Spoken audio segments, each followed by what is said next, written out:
Listen, I don't know about you, but I started a business so I could do this. Travel, be with friends, be with family, create memories. I didn't do it to sit at the computer all day. I didn't do it so that I could just be in countless emails and Zoom meetings. I did it to create opportunities for myself and opportunities for others. So listen, if that's something that interests you, enjoying time with your friends, being out and about, definitely drop by Erica Williams' Classy Climb blog.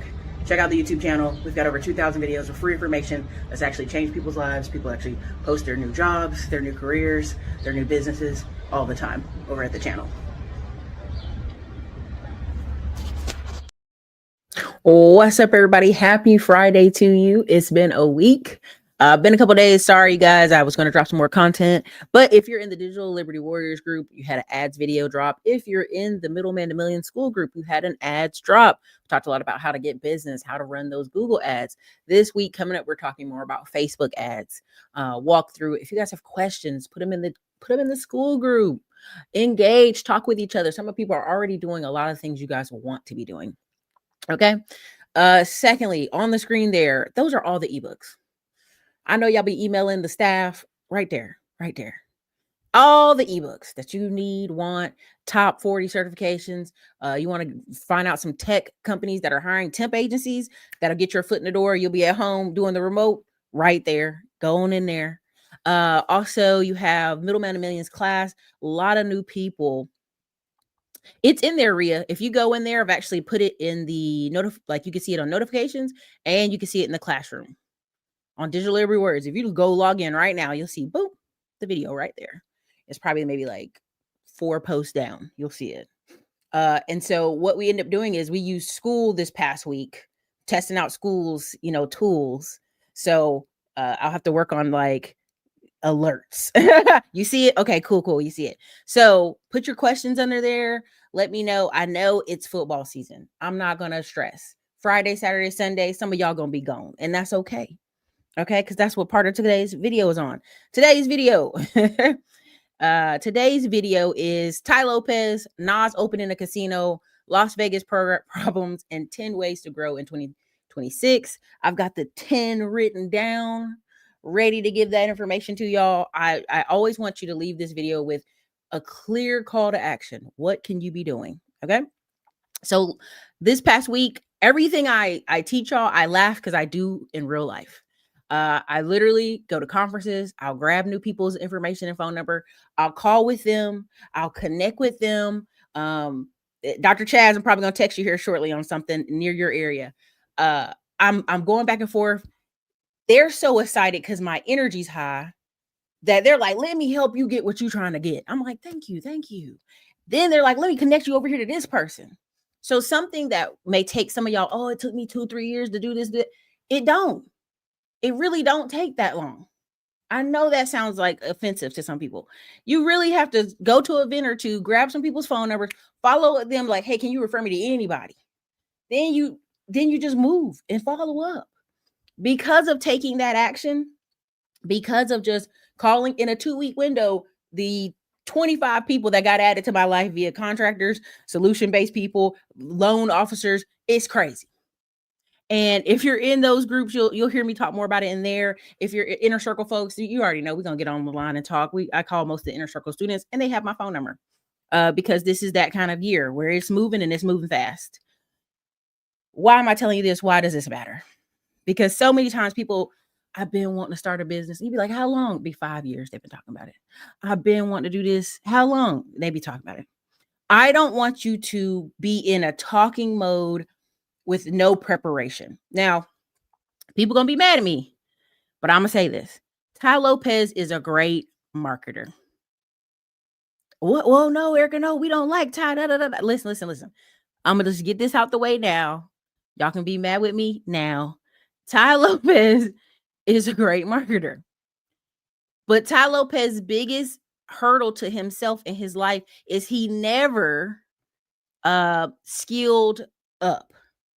Now, what do I mean? When you get so wealthy, you're like, somebody else will do it. Somebody else. I'll delegate it to somebody else. Somebody else will do it. Somebody else will put it together. Someone else will walk it down the road. Somebody else will do A, B, and C. Like I know many wealthy people, that's their favorite line. Somebody else. Oh, let me call my wife. My wife gonna do it. Let me call this person. They're gonna do it. And I want you to understand is the biggest trap for him was that he never said, let me know enough so I can have conversation. Oh, he ain't in jail, baby. Trust me. Tai Lopez was in Europe. The day they released that, he bust out a camera like, hey, he in Brussels somewhere. Okay, he fine. I just want people to understand that, like, as you're making money, as you're going in your career, some of these business people are lazy. They're lazy. I literally responded to an email and had a nice typed out PDF, and the person was like, thank you. And I was like, damn, how is the bar in hell? And I realized, I keep telling y'all, some of these contractors, some of these workers, some of these blue collar guys, they here, I'm gonna just text you to you, take a guess here, throw it at them.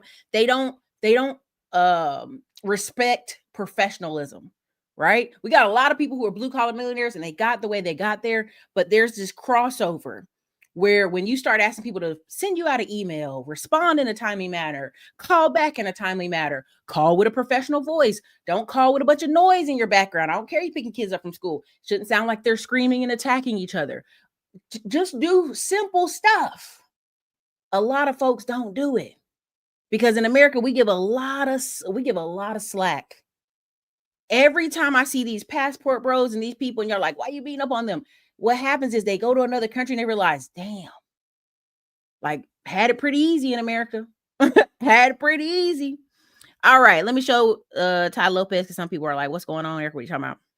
All right, let me get to it. And this just rolls into like the list of things I've been telling y'all about. You're supposed to be elevating and getting better so nobody can come back later and say, oh, Erica, you could have did this. Online coaching grifters ever is being sued for $115 million by the U.S. Securities and Exchange Commission. And that's for bilking and defrauding investors out of $115 million through his Miami holding company, Rev Holding. Now, you may remember that Tai Lopez announced that he was going to transition all of these bankrupt brick and mortar brands like Pier 1 Imports and Radio Shack and Model Sporting Goods into e-commerce platforms. And he tried to do that in 2020. But what he didn't tell his investors that he pitched was none of these companies were turning a profit. And yet he pitched them as being on fire and cash flow strong. Well, it turns out, according to the Securities and Exchange Commission, that all of those statements were materially false and inducements for investors to invest.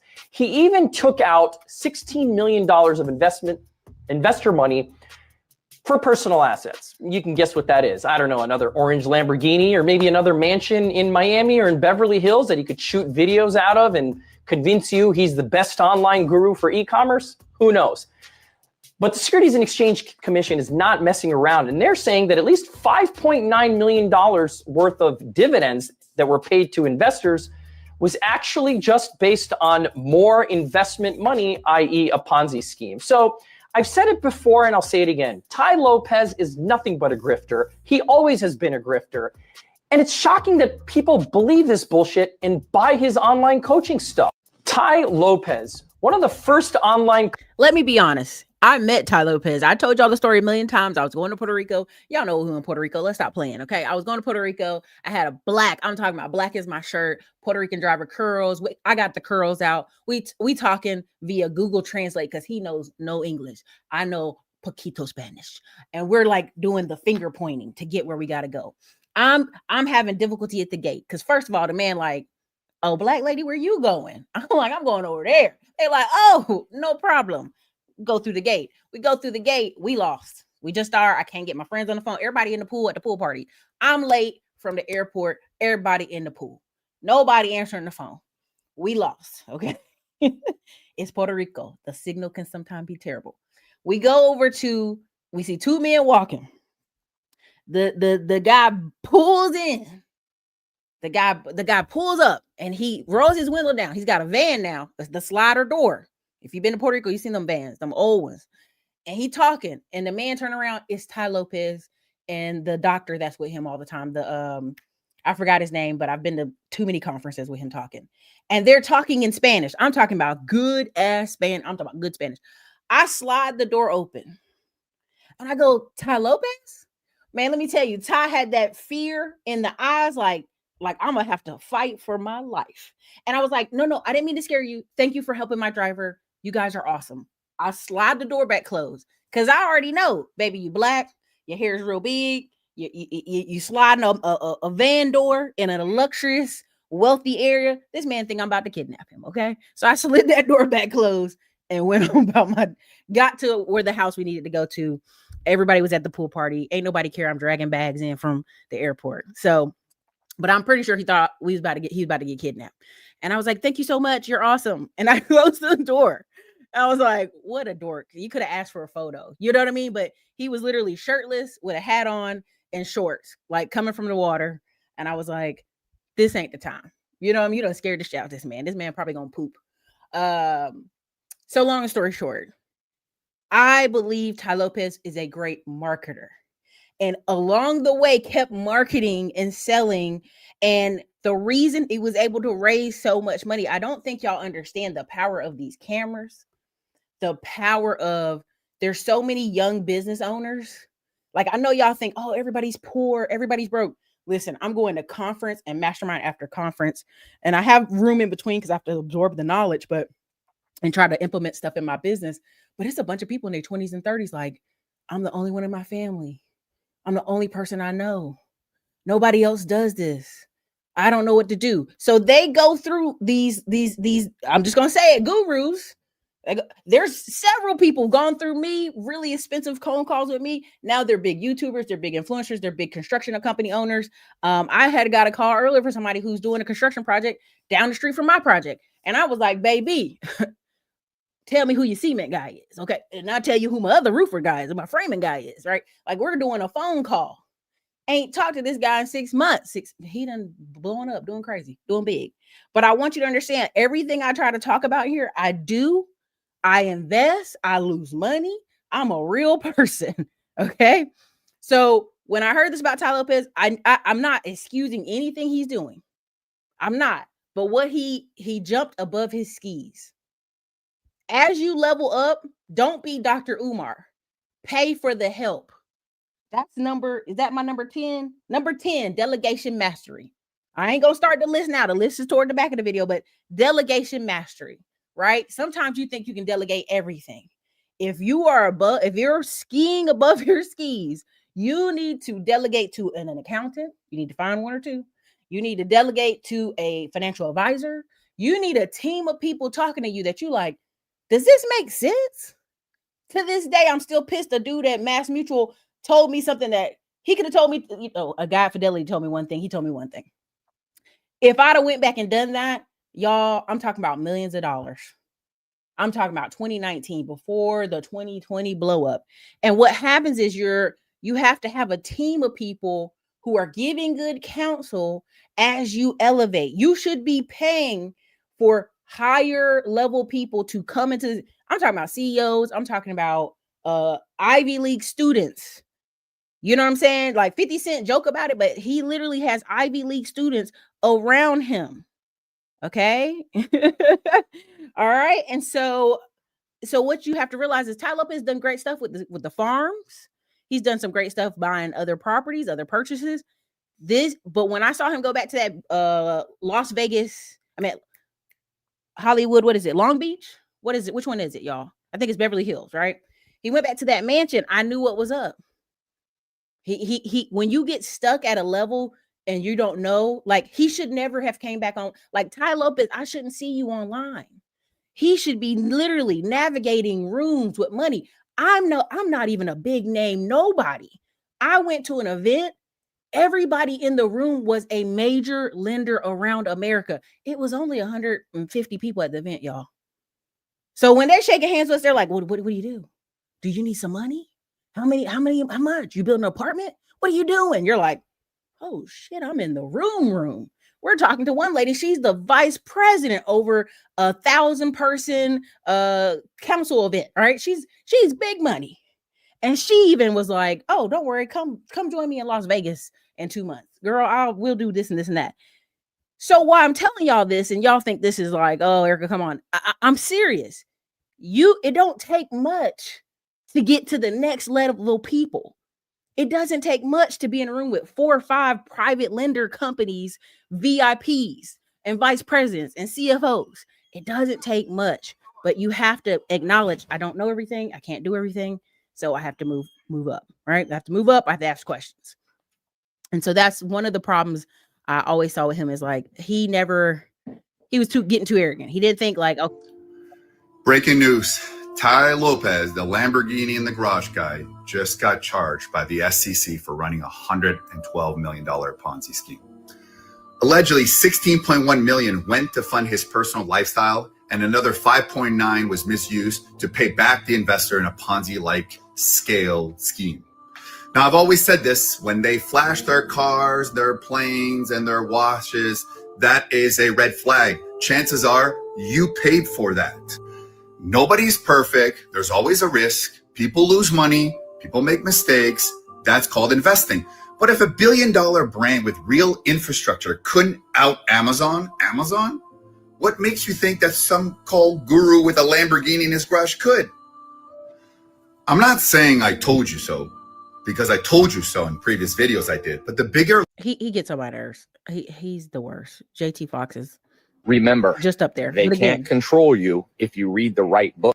Okay, look, this is him hours after they have announced. And I know his lawyers called him. I know his attorneys called him. Again, lawyer and attorney is different. I know y'all don't understand that, but there's plenty of people online can explain to you. Sometimes lawyers can just do paperwork. Attorneys actually go into the courtroom. If you don't know that, it's okay. But let's just do this. Books and inform yourself. And make no mistake, we live in a world where you're trying to be controlled, both maliciously by people and indirectly. There's groups of people that are trying to control you that don't necessarily wake up in the morning and say they want to ruin your life, but the structure of the system is built to control you. It used to not be that way. Look at the American ideal dream. The original American dream was a group of people who didn't want to be controlled by the religious leaders in Europe and the UK. So they came to the US and they forged their own path. That was supposed to be the American dream. Slowly but surely, over time, what Americans or what... Okay, so long and the story short, like I'm not hating him, but he is clearly in Europe, and I feel like that's almost like a middle finger to whoever. Like, I'm in Europe, what they gonna do? Don't play that game with the government, because trust me, by the time they've stacked it up on you that well, and this is Baller Busters, you can go check them out. They've been kicked off Instagram multiple times because people get mad. Trust me, by the time they stack up the data on you for the SEC to get you, whew. Thank you, Notary World. That's what I'm trying to tell people. Lawyers never pass the bar. Attorneys pass the bar. I can do what a lawyer does in the state of California as an LD. There you go. So we have friends a lot of Black people who are lawyers, and they never pass the bar, right? And I have several friends who, I'm not going to say the tests are racist, but they are what they are, right? So let's go here. First things first, Jay Way. Tai Lopez is playing the private equity game of buying companies and using it as a way to funnel money. I called it in-game economics. Try to pillage as much as they can before the economy turns. Jay Way, yes, but I also believe he got ahead of himself, because if you pay attention to what's the guy that does Bitcoin? Oh, but he's very young. Anthony Pompello. I'm saying it wrong. I'm telling you, I did a lot of videos on it, and y'all thought I was joking. He was buying service businesses. Yeah, he was running up the Bitcoin newsletter. Yeah, he was hiring young people to run it up, but he was buying up service businesses. And I told y'all, the people Pompello's originally from New York. I think they moved down to Georgia, Florida, moved their whole headquarters down there. When you pay attention to people that are steady, not flashy, what are the non-flashy doing? Right? What are the non-flashy private equity folks doing? And your girl is about to have a certification probably end of December. There are several certifications you can have in private equity, in private lending, in the financial markets that would literally alleviate And now there's another way you can do it. Now you can hire somebody in your staff who has the same certifications and say, our firm has these certifications. Our team has this certification, but that would require you to what? Have a team.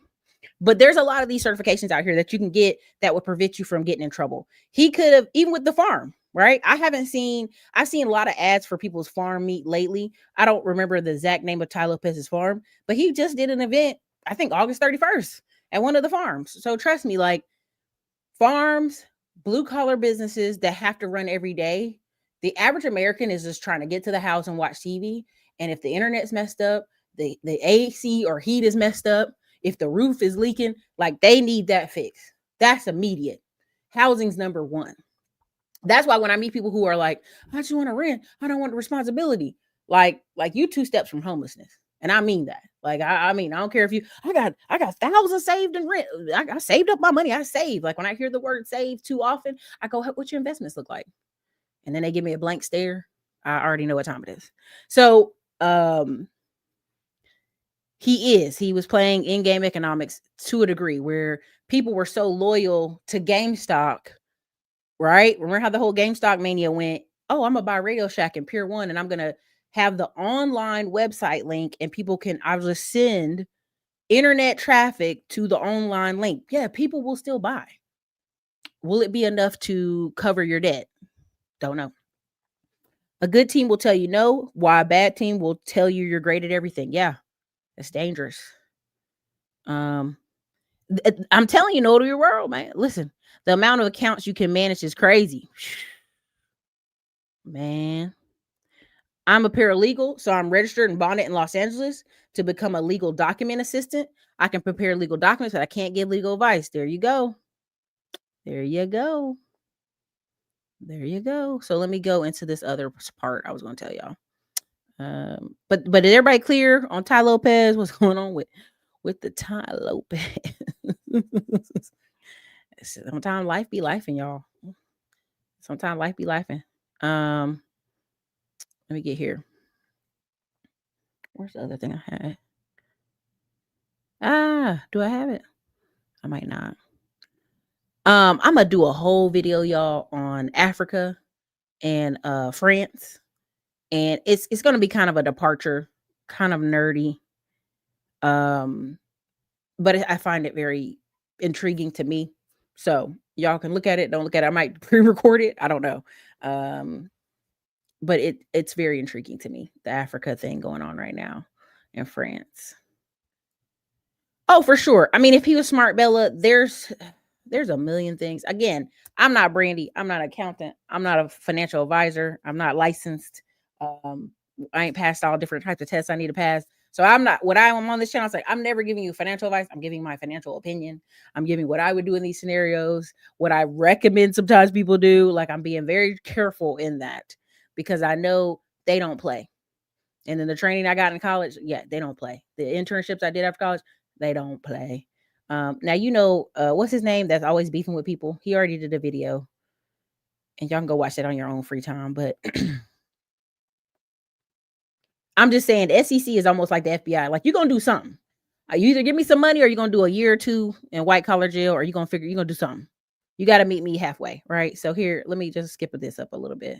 S1 filing for Zeusk showing that Alex Mayer had a 12.4% equity stake. The reason why I know this is because many years ago, when they first started raising money, my buddy Tom Nash, he's a fellow YouTuber, and we made a video together jumping on that call. I'll show you that video at the end. We figured out, we did some math. Tom Nash more than I did. He's really good at this. He kind of figured out that after venture capital was paid off, after they paid off debt, Alex had a 50-50 split between cash and equity. We found out that it might have been $5 or $10 million. While very successful, not taking anything away from him, if you watch these ads that Tai and Alex were running, it was all about he sold this company for $300 million, and that is what enticed investors to invest. If you found out that he only maybe kept $5 or $10 million, it's a little different than the claims of $300 million. I'm going to show you this ad real quick because this is why I show y'all Noah Kagan, because Noah Kagan be going off online. He's like, I'm sick of these people out here front like they make. He's like, I don't know if y'all remember I showed you where he talked about Alex Hormozy. He's like, if Alex Hormozy made $100 million, I would know about you. It's easy to prove. There ought to be a list of businesses. Like I keep telling y'all, like it's too There's a lot of 99% of all companies make less than 10 million a year. I don't care if you are big or small. 99%. 99% in America. This is why we like promote Apple and all these. Look how much money they're making. 99%. And guess what? The average business owner gets stuck at 3 million. Now you're gonna say, whoa, Erica, 3 million. No, Black business owners can make 35,000. I'm telling you, the average business owner, white, Black, Asian, depending on the category, gets stuck even at their max production at 3 million. And that's gross, not net. If I told you, oh yeah, I made 3 million this year, but I bring it down to 10%, I really made 300,000. Is that as impressive? No. So what are people going to tell you? They made 3 million, right? A lot of these service businesses, depending on which one you're going, 30% profits, right? Some of them 20%, right? If I told you trucking was 15%, right? When you start really doing the math, when you talk about digital businesses, digital products, coaching, consulting, you're talking about 85 to 95%. Like, so if I every $100 I make in a digital product, 85 to 95% is going in my pocket. The problem with people in the digital space, the coaching space, and I shared the video on the community wall so y'all can review it, is you could be making 20, 30 grand a month by yourself. And you just chilling, you living good, you in Austin, you in the water, you loving it. You try to double the production, man, most of it's going away to your employees. So you can't just double production. You have to triple or 4x production, right? All right. So this is that different level stuff. And you have to realize, am I in the right vehicle to make the money I want to make? All right. So clarity of vision, that's number 4 on our list. I think that's number 4. Let me make sure I did check it. I'm going to get to the list. Not yet, though. I'm going to get to the list. Not yet. Exactly. Listen, my phone is in shambles. The amount of DMs and stuff I get when you make 1 million and you file your taxes. The public document search, I'll just tell y'all can find it. Okay, if you look it up hard enough, you can find it, because literally every day we get 10 to 20 text messages, calls from funding companies, MCAs. Hey, we're just seeing if your business need any money. We work with service businesses just like you, man. We work with companies like you. And I'll be like, if you don't got my phone, hey man, we'll give you 150 and you pay back 185. You'd be like, well, damn, that's like $30,000 in interest. But we'll give you 150 today. Right? So I just want y'all to understand there's levels to this game. Like, if you meet a business owner that makes $500,000, they're doing amazing. If they don't invest that money or level up to some degree in their education up here, they'll go back down to whatever it is they started. And that happens often, way more than you think. Okay. Come on. I'm just letting you know. All right, let me get here. Let me finish a little bit of this and then go on to the next on Las Vegas. This is how investors found out about this investment offering. It's interesting. I've been telling people to co-invest with me in deals for the last 12 months. Some people have listened to me, some haven't. So the news is out. Last week, Tai and I bought a major American clothing brand called Dress Bar, brand with over $740 million of annual sales. I'm taking it online, closing down 650 department stores. Hopefully you guys remember what they did. Basically, it took on some of these companies that were going bankrupt, and it sounded good. This was March of 2020, and so they were going to raise money, go and buy these distressed businesses, build them up using their expertise in digital ads, and then eventually sell them for a massive profit. One thing I really don't like is when Tai Lopez was posting that you could invest $300,000 and they'd pay you $60,000 a year in monthly payments. For those without a calculator, that would be 20%. I really dislike this, and I remember at the time seeing this, and I started going, oh, this isn't good. My spidey senses were saying this isn't good. Only for accredited investors, return not guaranteed. I love the claims at the bottom. Invest at your own risk. I absolutely love these because they mean absolutely nothing in court. Please, all of you understand out there, when you hear someone say this isn't financial advice, invest at your own risk, return not guaranteed, it means absolutely nothing, as Ty's about to find out. He still got served with the complaint by the SEC. In March of 2023, I found this New York Post article, and there was a statement about Alex Mayer. He was sending emails saying the same thing. 300K invested will send you up to $60,000 a year. He also made the claim that they've paid out over $25 million to investors. He forgot the important second sentence, which is that wasn't from profit, that was from other investor money. The complaint alleges that they raised a total of $230 million. Approximately $112 million went to their 8 Rev retailer brands. So Rev is the company, the fund essentially. That was the company that went out and bought these distressed brands. Alex and Tai raised money for each specific brand. Come on, now let's not get it twisted. Steinmark, my mama loved them. Okay, she loved them. Models, you still see them in old places. The Franklin Mint, I bought some mint now. Linens and things. College was a blast. Okay, bodybuilder.com, Pier 1 Imports, you know, Dress Barn. I mean, again, these are all names that if you ran ass to older ladies, okay, they would get it. They'd be like, oh, Steinmark. Steinmark. Love it. Right? So you got to be careful. So I don't want to drown in this. I really don't. I would love for y'all to go study this on your own. The point of this was just for me to show as example. Now you're going to hear Las Vegas is dead. Las Vegas is only for rich people. It's only for rich. Let me show you this tab because this funny. First part is funny. We will probably never come back again. This is probably our last visit. Las Vegas, yay! Kinda. So we were in the area and we were working on a different story. And since Vegas's downfall has been all over the news, we thought, you know what, let's pop by Las Vegas for a couple days and check the place out. If you haven't heard, tourist numbers are down big time, mister. Like more than 10% this year. It's been the biggest decline in tourism in over 50 years, even bigger than the 2009 Great Recession. Why? Well, it's expensive for regular folks like you and me. Used to be, you could get cheap deals here. I'll show you just how expensive it is now. It's crazy. And international people, they're mad at us. Canada's still boycotting us since the tariffs 51st state thing. And they're a big part of the tourism here. The mayor here was begging Canadians to come back at a news conference a couple weeks ago. LOL. Come on now, have some pride.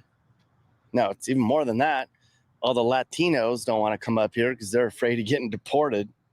There's some people here that are calling this the Trump slump. Asians, Europeans, a lot of foreign visitors are staying away, damn it. And people can gamble at home now. They can just do it on their phones. There's a lot to get to. We walked around for a couple days and just kind of took it in and observed. Check it out. It's Monday after. Okay.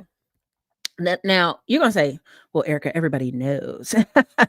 Everybody knows. Las Vegas is broke and all stuff. Okay, so listen, I want to give you a different perspective on the Las Vegas thing, right? You have surplus, right? Many people don't think they have surplus. Let me be careful how I say this. The average person is going to the grocery store, buying groceries for their kids, making meals, right? Watching Netflix, ordering pizza on Fridays. Like I saw this guy go viral because he's like, what? How did we become Friday date night? Fridays was pizza with your family at home because you were tired from the week. Now I got to plan Friday date nights and I just busted out laughing because I'm like, yeah, that's what I thought, right? Right. So, but there you go. Joyce has already beat me to it. But this is what I was going to say, Joyce. Las Vegas over the past 5 years have just slammed every single weekend they can with events. I'm talking about they put musicians in every artist doing a residency. Belle Biv DeVoe, Nas. We went and saw Nas for our anniversary. All kind of stuff. They stack it up. So every day there's a Backstreet Boys. We went to the hotel and I'm like, my feet so tired from the concert. Listen, don't wear them heels to them concerts. You know, they long, a lot of walking. I'm trying to walk into the hotel and it's a sea of older 40 something, 50 something, but look old. Cause sometimes they do white ladies on all white. I'm like, what is going on? Some of them turn around. I see the Backstreet Boys shirts. I said, oh damn. It's Backstreet Boys. Oh man. And I'm talking about 100 ladies. Just you walking behind a sea of people trying to get to your room, get to the elevator, get past the smoke to get to your room. Las Vegas has its moments. Don't get it twisted. They stack it up between all the sports, the hockey, the you name it. They stack it up. They're going to make their money off you one way or another. Now, go by Chinatown. Go by that little Asian strip on that one street. Go to some of the steakhouses. They're full. They're full, y'all. Las Vegas and the word vacation has always been when you were working really hard, you and your spouse were doing good, the kids are have a little break, and you could surplus into a vacation. Las Vegas had a lot of older people who could come in and spend surplus money. Now let's go there. 20% of all white people are 65 years or older. They knew this drop off was coming. This is why all the artists they stacking up are millennials. You talking about Mary J. Blige, you talking about Kelly Clarkson, you talking about you name it. They stacking it. They stacking the deck with 1990s, 1980s artists because they know the drop off in age was coming. They weren't prepared for a storm of financial and elderly drop off at the same time. They just weren't. Las Vegas always acts surprised. They shouldn't be. They should never be surprised. They know what's going on. They have great, intelligent people out there in Las Vegas doing great work. They know how much people have, how much they willing to spend. Now, how am I proving this to you? Because I'm gonna talk to you about California. Y'all know I love beating up on California, so I'm gonna do it. So let me show you this. This is a $1 billion luxury high-rise project, takes place in Henderson. You're gonna say, Erica, the economy ain't got no money. There's no money in the economy, right? I'm gonna show you. Hold on. Because I want you to understand that. Find the surety bond you need and get pricing hold fast. Whether you're getting licensed, just won the bid on a big project, signed a new construction project is now well underway in Henderson, and it's one of the biggest projects the city has ever seen. 2 luxury high-rises are being built on top of a mountain in the McDonald Highlands community. Our Kim Passoff takes us to the construction site in a story that you'll only see on Fox 5. 2 cranes soaring high into the sky on the side of a mountain. They're going to be here for a while, and they're going to get taller. They're going to get 75 feet taller. The cranes helping to construct 2 high-rise towers. The Four Seasons private residences, Las Vegas, towering over the entire Vegas Valley. Well, we've done an extensive amount of work pretty quietly over the last 3 years. But that's about to change. Fox 5 sat down with the property's executive vice president, Craig H. Edens, before our exclusive tour of the construction site. He says this community, unlike most Four Seasons around the world, isn't a hotel. It is exclusively residential, and most of the homes being built here are already sold. We're actually 70% sold as of today. 120 of our 171 homes are already spoken for.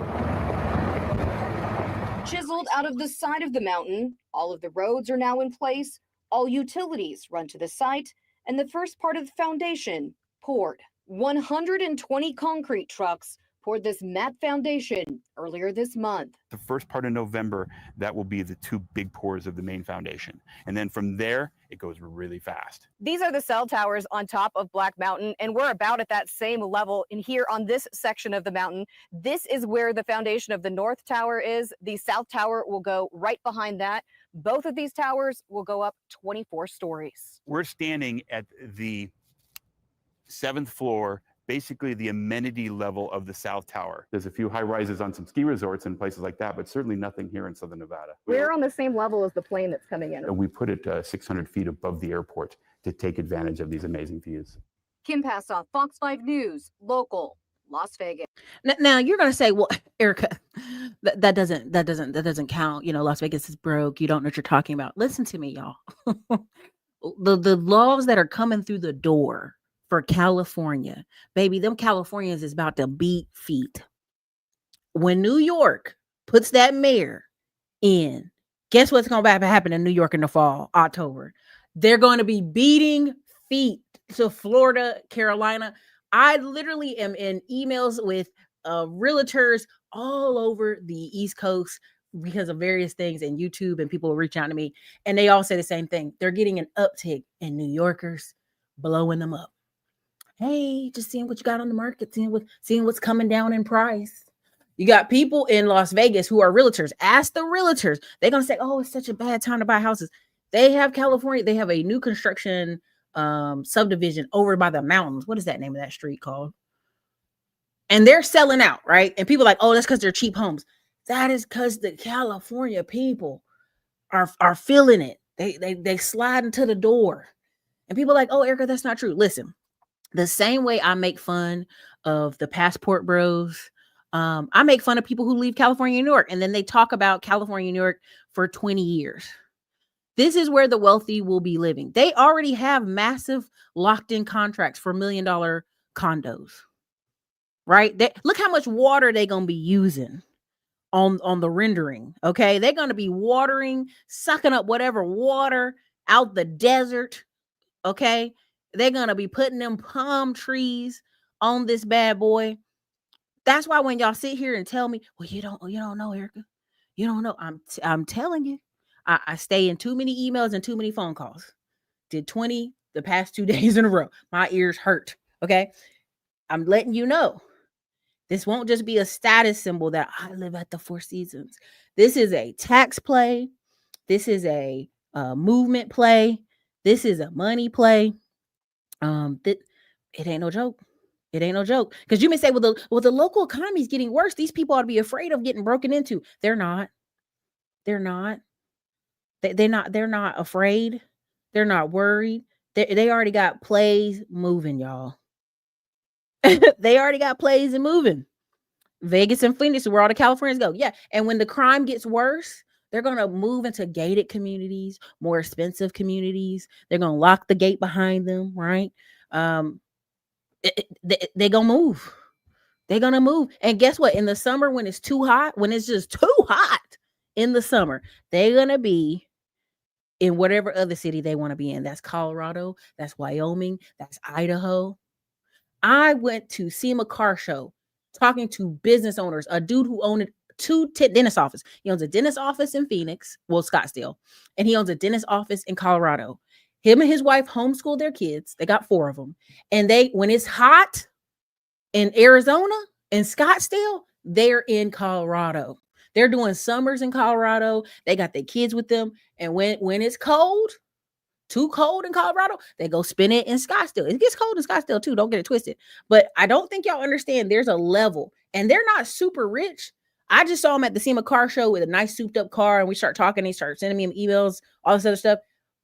But literally, the SEMA Car Show was nothing but business owners and guys who own mechanic shops who could afford to transport their car or have a car hauler take their car from Alaska, California, Colorado, wherever, and bring it to SEMA in Las Vegas. You already have an alternative schedule. The thing in America that y'all do not understand, because many of y'all are not exposed, is there's a whole level, a solid 20% of business owners that be playing that's playing the game. They on Facebook here and there, ha ha ha ha. They out here at the school functions, ha ha ha. They out here chilling, but they're doing what? They're keep buying assets. They keep moving in this economy.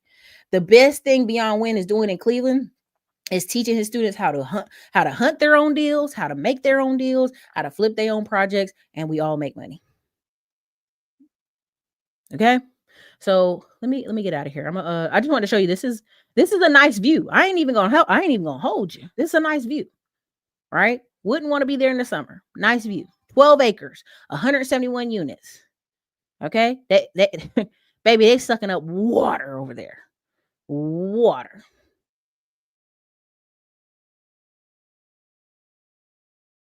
Done on you. Okay. I mean, that's nice. It's hot. It's dry. It's dry out there, but it's nice. I ain't even going for it. Not even gonna hold you. We can make beautiful things in any country we choose. We just have to make them. Let's make that bigger. Look at that. Look at all them pools. Oh, look at all the water. The pools on pools on pools. Do y'all see them pools? It's crazy. And that's what most people do. They follow that traffic, the flow of progress. I try to teach a lot about that in my land grab course. We'll have another live training coming up in there too. It'll be on school video, and you could just join from school. But if you're inside the school group, I'm just letting y'all know, like, you follow the flow of progress. What happens is, They don't move to Vegas because everybody moved to Vegas, but they live in Victoriaville. They live in Lancaster. They live in Palmdale. They're on the road to the progress, right? The school's gonna still be good, right? They back to stealing car rims in DMV. We know things getting ugly, but the affluent folks leave during bad weather times. There you go. The pool got a pool. You know what I'm saying? Like this is it's not even funny, right? They got security everywhere. Local apartments, it's illegal to be homeless. LV got to protect that cash. They have to. And that is where a lot of the country is moving. Okay. So let me close this out. Let me close this one out. You know, because they be sucking up all the internets. But I just want to show y'all how, like, these people, what y'all talking about, they not talking about. You know what I mean? Like, they don't, what are you talking about? It's a recession. It's not for them. Okay, here's another angle of the pools. I'm sorry. I got to show y'all this. Infinity pool, second infinity pool. No, that's a regular one. Down here's the other infinity pool. Do you know how many influencers going to be on the gram with this mess? Just gramming it out every day with this mess. Y'all know what time it is. Okay. That's why when people like, there was the Asian guy who was an engineer and he was complaining about the HB1 visa. He's like, I've been struggling every day in America. You make 180,000. If you're struggling in America as an immigrant, that means you sending too much money home. You're not enjoying the spoils of what you came here to do. Oh God, look at that. Look at that, y'all. They got the hot tub here, hot tub there. Is this heated? I think it is. That's nice. Okay, I'm gonna get out of here. That's where I was going next. I kind of have a feeling who they pitching this for, right? They're not pitching this to you. They're not pitching it to us. They pitching it to some other folk.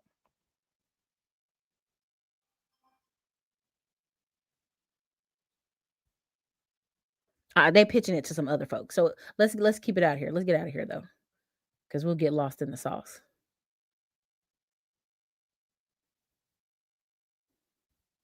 See, but did you not read the fine print, Joyce? That's why they up there hanging out with Trump. It ain't gonna cost Apple. It ain't gonna cost a Meta. It ain't gonna cost a bunch of people. It's not. It costs you 20 grand to get a freaking truck driver green card. And then after a year, he's free to leave. Let me tell you something. Get your butt back in that truck. Quit playing. Yeah. I'm affinity on affinity. Nah, they ain't gonna be partying out here. This gonna be chill. You're gonna have to go back downtown for the party. That's what they doing. And they're gonna get that money, Xanatos, because they're gonna get it. And they know they're gonna get it. So let me get to the next one. Because we're 47 minutes in. I ain't mean to get this long-winded. Also, this one. This is another example I want to share with y'all. Dallas oil families are checking into this fall. Number 1, Palmetto Bluffs, South Carolina. Low country luxury, cottages on the May River, bourbon by the fire, and golf where hedge fund managers and oil barons quietly cross paths. Number 2, Blackberry Farm, Tennessee. An ultra-private mountain estate where fall means fly fishing, horseback rides, and Michelin-level farm-to-table dinners. Number 3, Aspen, Colorado, the Little Nell. The only 5-star, 5-diamond ski-in, ski-out hotel in town. Fall foliage, crisp mountain air, and the kind of service where they know your name before you check in. Number 4, Jackson Hole, Wyoming, the Amangani. Minimalist mountain luxury perched high above the valley, private ranch excursions, heated outdoor pools with Teton views, and the kind of discretion billionaires crave. Number 5, Sea Island, Georgia. Old money elegance on the Atlantic, private beaches, clay shooting, and generations of families who've been returning every fall for decades. So which one of these fall hotspots are you checking into first? These are the top 5 getaways Dallas oil families are checking in. So I bring this up, and I like doing this because, yes, Aspen's back on the map, right? They got rid of their movie thing, and it's back on the map. They figured out how to get some more workers back in there. They back on the map. Okay. When gold program starts, we realize you got money. Listen. And again, people like, oh, Erica, nobody coming to America. They leave in America. Baby, the richest of the rich sliding on over. Right? Again, there's this video that's going around like, oh, prestige is gone. People don't care about prestige. People don't care about getting an Ivy League and dressing up and all that. That's a lie. These people are going to continue. The places he named, I can name you 2 or 3 cities adjacent to the places he named that's been big money for 10 years plus.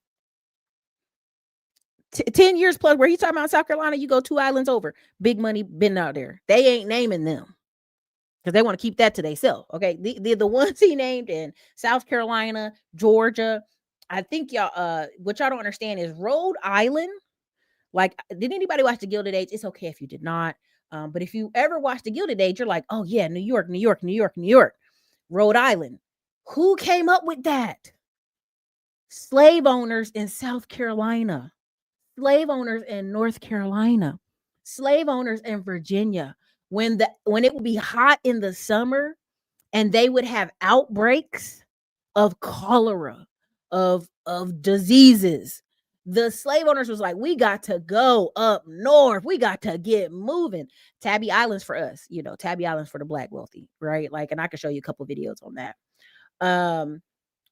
They went, thank you. You know what I'm talking about. Come on, girl. Come on.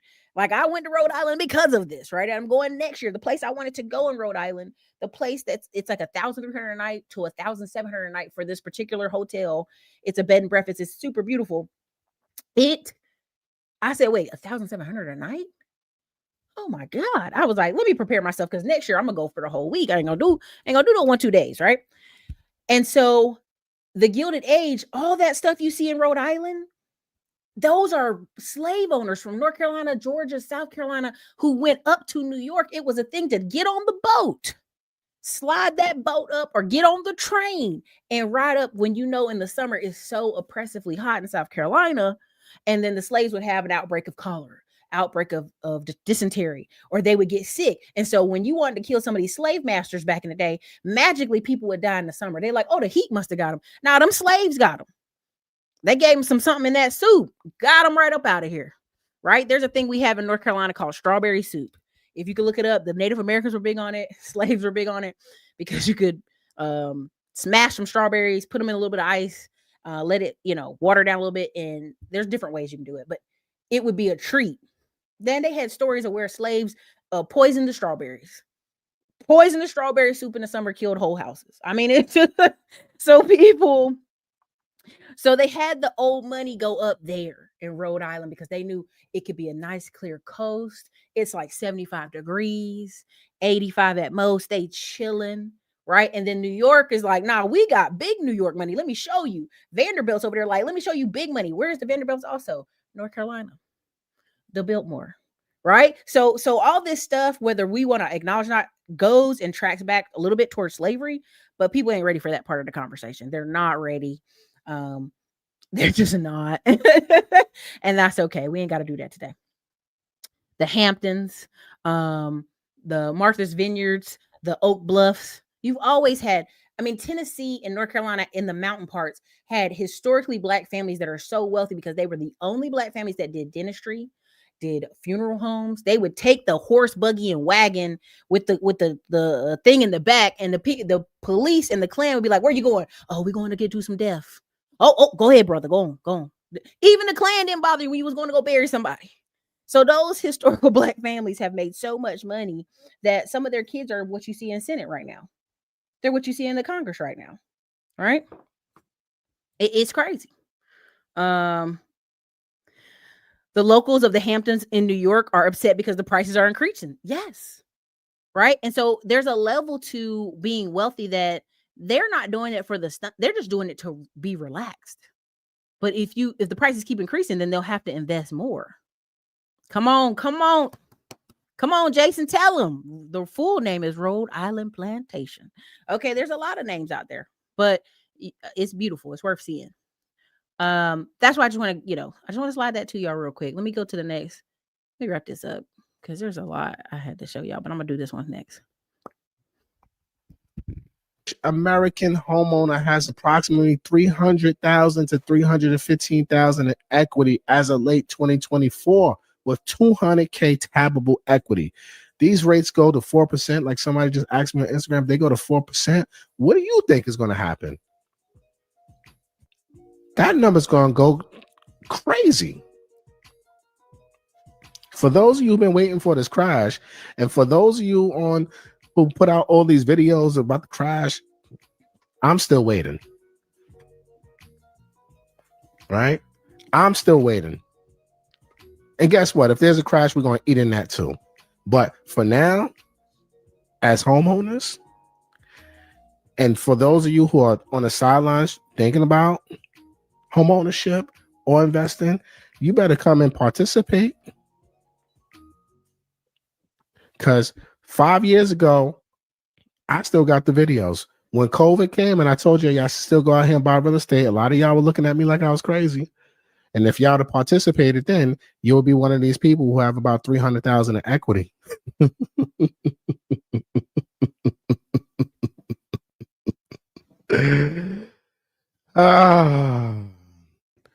The average American home. Okay, I just want to tell y'all, like the HELOCs and equity loans, like the refi folks, they've been on the internet blowing it up. Like, oh my God, the people blowing us up. They hundreds of phone calls. I'm telling you. Now let me go down here. If you see some of the, oh man, I don't know if it's still up here.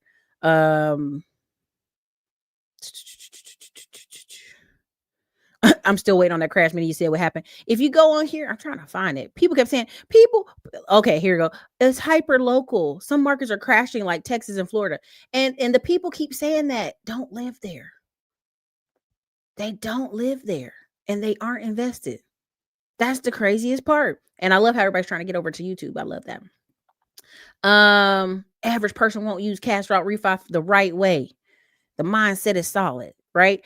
It is up to you. If you are in a house, again, the average American's house poor, it's always these. You're not allowed to complain when it's a lot of fear comments, and it's tiresome. It's getting old.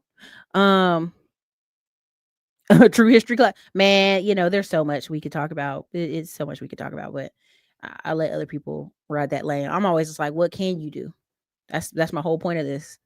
I'm gonna get to my top 10 here shortly. I know y'all like, come on, girl, what you doing? Dragging. You're not allowed to complain when you're buying a $36 cocktail on a Thursday night happy hour when your money's tight. You're not allowed to complain when you've got Netflix, Hulu, Amazon Prime, and fucking Paramount Plus when your money's tight. You're not allowed to complain when you've got 8 different Kith and Essential hoodies when your money's tight. When I was growing up and money was tight, we looked poor. My homies had 1 pair of sneakers. So did I. For fucking 3 years. So what's happened is a combination of things. We've become, unfortunately, too materialistic. Again, motherfuckers had banged up used cars when our money was tight when I was growing up. Everybody's leasing new cars now. Everybody's credit is all fucked up. Everyone's in huge debt. People lived within their means in the 50s, 60s, 70s, 80s, 90s. We've lost our way. People are buying dumb shit when they don't have money to impress people that they don't even like. We've become insecure. We've become way too nosy. We keep up with the Joneses, let alone the Kardashians. And we're fucking lost out here. And we need to get back to humility, to family, to fucking simplicity. You're not allowed to complain when you're you know, as much as Gary Vee gets on my nerves now, I met him like 5 times, but once you get to a certain level in your life, you're like, that's not for me advice. That's what it is. It's a bunch of 20s crying, oh, you know, just it's embarrassing. But this is what I love about, you know, Matt the Mortgage Guy. Congrats to him. Him and his lady getting ready to have a baby, all that good stuff. I just want y'all to understand. This ain't 2008. It's not crashing. We're in an asset-based society. And people are like, no, but people can't afford. People will have to what? Adjust. Those who don't won't. Right? One of the comments in the last video I posted on Houston having the highest poverty, a lady put, I'm in the Houston suburbs. My income is $200K, but I'm remotely working 2 cybersecurity contracts. Okay? And y'all can go look at her comments up. I left it up. My man is in hazmat. He did 180 after expenses last year. My daughter is at MIT engineering. Put both my kids in tech remote. Both my boys have 2 remote contracts each. I told them to save. One kid is buying his first home at 20.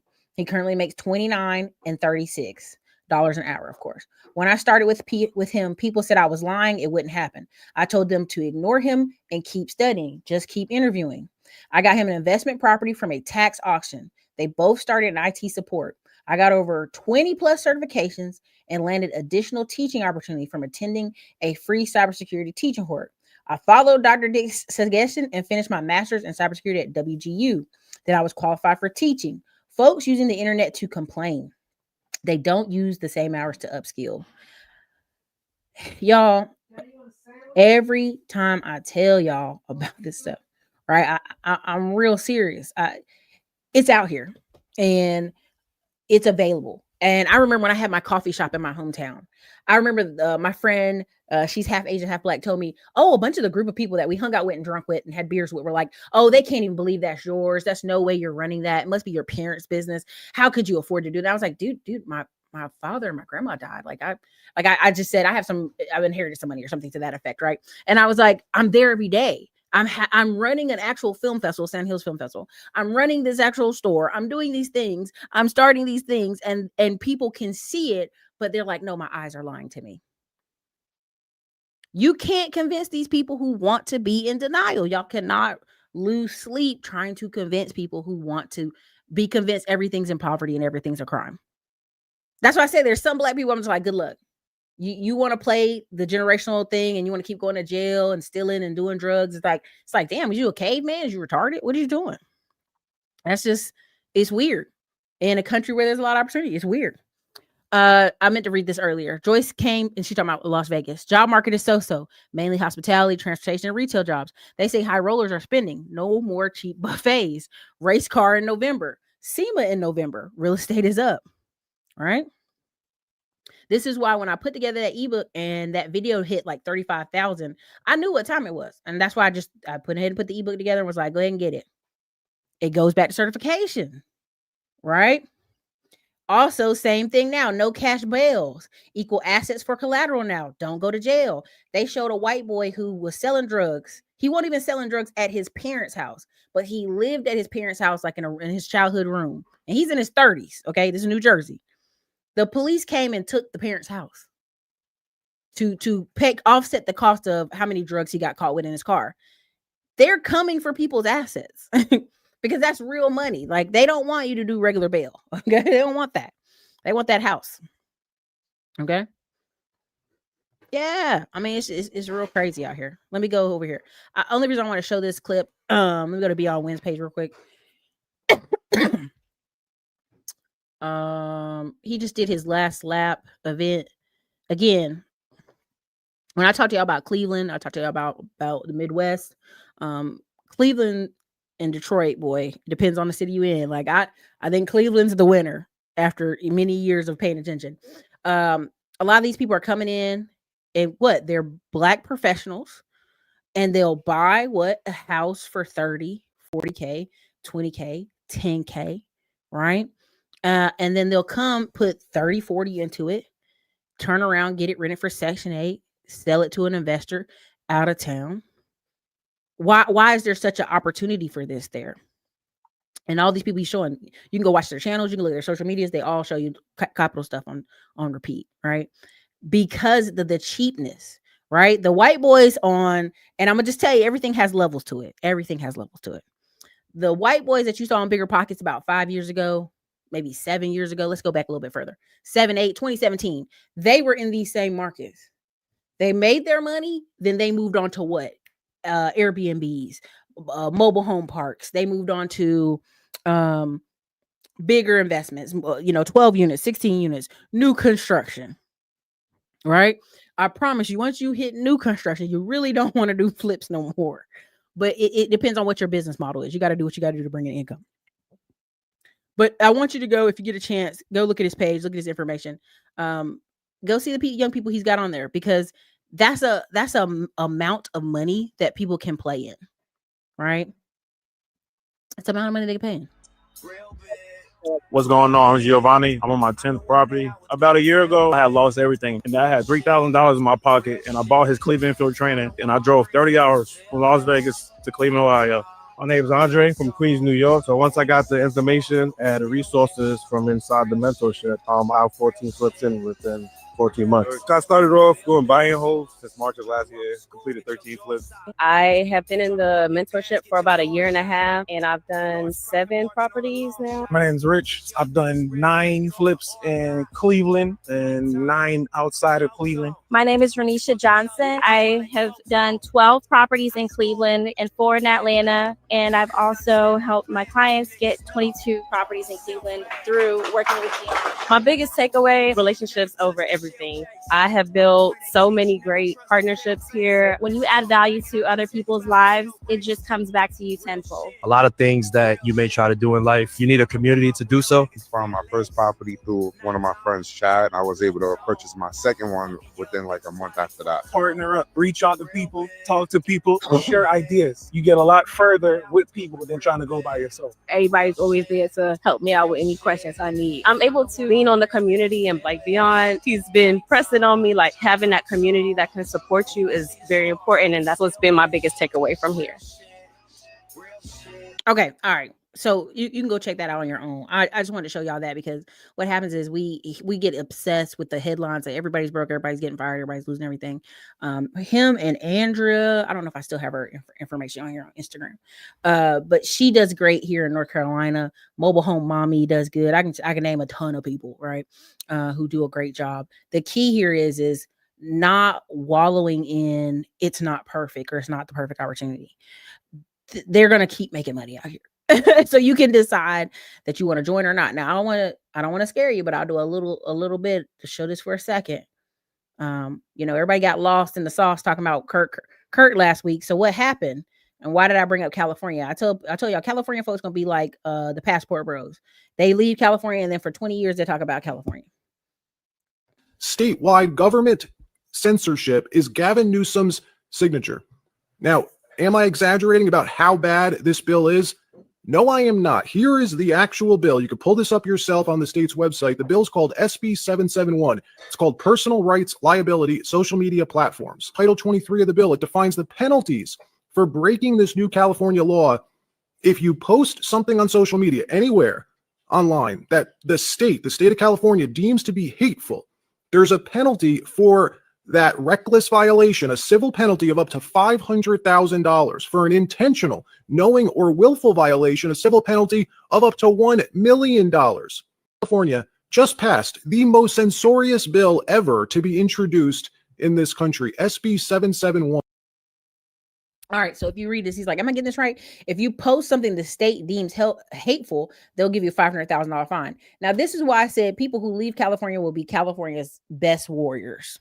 Grant Cardone, all the people that left and they're like, I miss California. They're the best warriors for California. Also, they're the best warriors for California because they're not actively living in the state. The state can only do so much. Like, man, they come home, see their families. Are you guys hearing me? Is the audio good? Put Cali, CALL in the comments if you can hear me. I just want to make sure that the hearing is good. Y'all can hear the audio. They're going to start... if you could, so I know I can see the dots, but just making sure we good all on the y'all side. They're gonna start with what we call hate groups, right? They're gonna start with the hate groups, but then they're gonna just keep moving the goalpost on what is hate. And so the people that are living in Cali, stress, work, taxes, man, the taxes is crazy. The power of social media has been so powerful. It's made all these millionaires. Now that you could be like, I don't have, like, I just want to tell y'all, whenever y'all see some racist stuff or somebody does some racist, people like, let's call his job. Let's get him fired. And what's the funniest to me, sometimes they start looking and realize the person owns their own business, owns their own house, owns their own stuff, owns rentals. You can't do nothing about it. Right? They had the racist lawyer in Georgia, attorney actually, and they were like, he's a neo-Nazi. He did all this bad stuff. They go to his rental properties, all in the hood, all black people. And they were like, do you know the person who owns this property is a neo-Nazi? And they asked all the neighbors and they were like, oh, wow, that's crazy. Them poor black people can't afford to move. So every month they're taking money out their pocket and giving it to a guy who actively hates them, hates their existence, hates their being. Do you understand what I'm saying to you? So if they wanted to talk about, hey, neo-Nazis are bad, right? It's who has ownership. If you don't own anything, it don't matter what you think. So they're going to come and get the people who are very loud online recklessly. But when people leave California, or they live in Idaho, or they live in some other state and they're talking bad about California, they'll get away with it longer. The problem is they have family they have to go back and see. So again, cost of living is plus 26,000 in California. Highest taxes in America, 30% plus. Bills proposing to kill switches in all cars by 2026. So your car has to have a kill switch if you live in California in 2026. This is happening in UK right now. He shared, then I shared. Can someone, cause obviously anxiety based upon your social media page. That's the reason why you've been arrested. They're arresting people in the UK, 30 people a day for posting things that are making people have anxiety. If you're talking about Muslims, they're going to arrest you. You're talking about the immigrants flooding your country, they're going to arrest you. Okay? Remember, what's happening in California doesn't stay there. It spreads. We have a total blue states that could copy the playbook. Higher taxes, more sensitive, less freedom for families.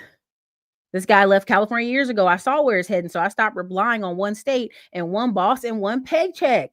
Instead, I built location freedom. This doesn't always have to mean like online like this. There are two people who are accountants, and he lives in Tennessee, and he has online clients. He's an accountant. And having clients in other states, it doesn't always have to be internet, what y'all think the internet businesses are, right? See, so my digital business pays me 25 to 30 grand a month. A website built with AI tools. The content is outsourced. The whole system done 80% by AI. I just sit back and oversee it in a few hours per week. It's like real estate, but without California taxes and fees. You have two options. Stay trapped in a system that censors you and taxes you to death, or build something that gives you and your family freedom, no matter what happens. And this is the danger in people, very dystopia. Having kids later in life, getting married later in life, and buying houses later. Because by the time you're like, oh my God, look at all the stuff they're doing, bad stuff you're doing. It's an energy issue at that point. You like your kid's school, your wife don't want to move, you're tired, lack of energy. And I know y'all come on here every day, Erica, I'm 55 and I got the best energy. I got more energy than when I was 20. Okay, congrats to you. Congrats. But I just wanted to share that with you because I want you to understand I'm not on here to scare y'all. That's never my job. My job is for you to think, how can I develop tentacles and get out of this spot or have choices? Let me turn that music off before I get striked. Okay, so this is a foam project.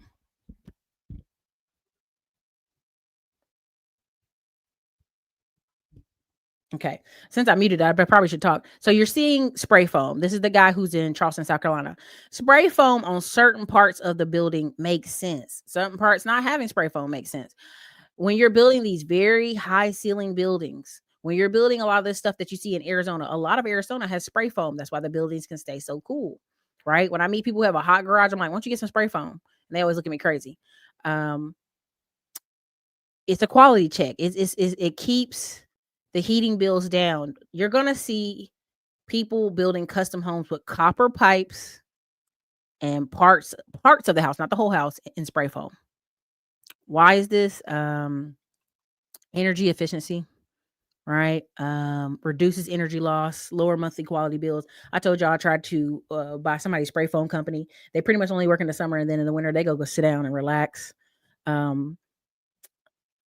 There's a lot I could talk to you about this, but you have to decide what are the opportunities are. Where do you build opportunities? And people are still going to buy homes. People are still going to relocate. People are going to move around, and you can be in the production mode, right? Providing a service or not. Again, this is the Asian guy I told you with all the tattoos, right? And he left Atlanta to go to Charleston. Now you're like, that's a smaller market. More money, higher end. Big money coming down there. Look at him. He gave me the pimp daddy with the curls. Tatted up. Look, curls. You make it do what it do. This is what he looked like without it. So here we go. Let me see if I pull this. 3 phrases I picked up while being on the job site. All right, phrase number 1. Let's say you tell your framers to go recut all the raptor tails. He might respond to you, chinga tu madre, which means, thank you, boss. I really appreciate you catching that. Stop. All right. He's selling you cuss words, each one of these. I got to get out of here. All right. So again, y'all can go check this out on your own. You can go see all this stuff. He does a good job on this. So just to give you an example how expensive stuff For is. $6.6 million. Come spend the day with me as a project manager for a custom home builder. All right, the first stop of the day was meeting an inspector at the house I'm at right now. So let's go through it real quick and start calling people. Peachy. Good. Peachy. I like that. We didn't build this house, but we're helping one of our clients out. After I finished making calls and lining people up for next week, I headed to Lowe's to grab materials that the guys are going to need and then headed to the next job. All right, so this lot behind me is one of the last beachfront lots on Isle of Palms. It's 0.76 acres and sold for $6.6 million. The project's still in the design phase, but I'm going to fly the drone up and get a look at the lot. Hopefully we'll be starting it off in the next few months.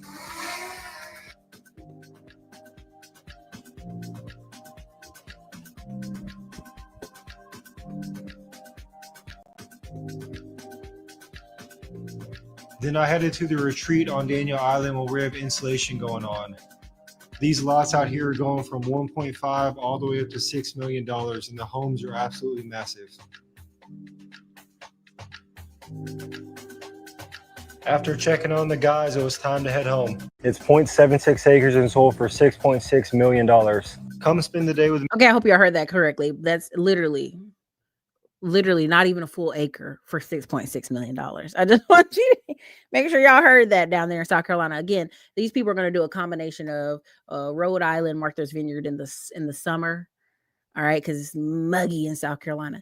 Then they're gonna do a little bit of early fall in New York with the leaves and the beautiful colors and nice apples and pumpkin spice. And then they're gonna come back down to South Carolina for the winter. Right, when you're like, oh, there's storms down there. They don't care. They're gonna be at the beach. And then they're gonna rotate back up in the spring or early summer back up north.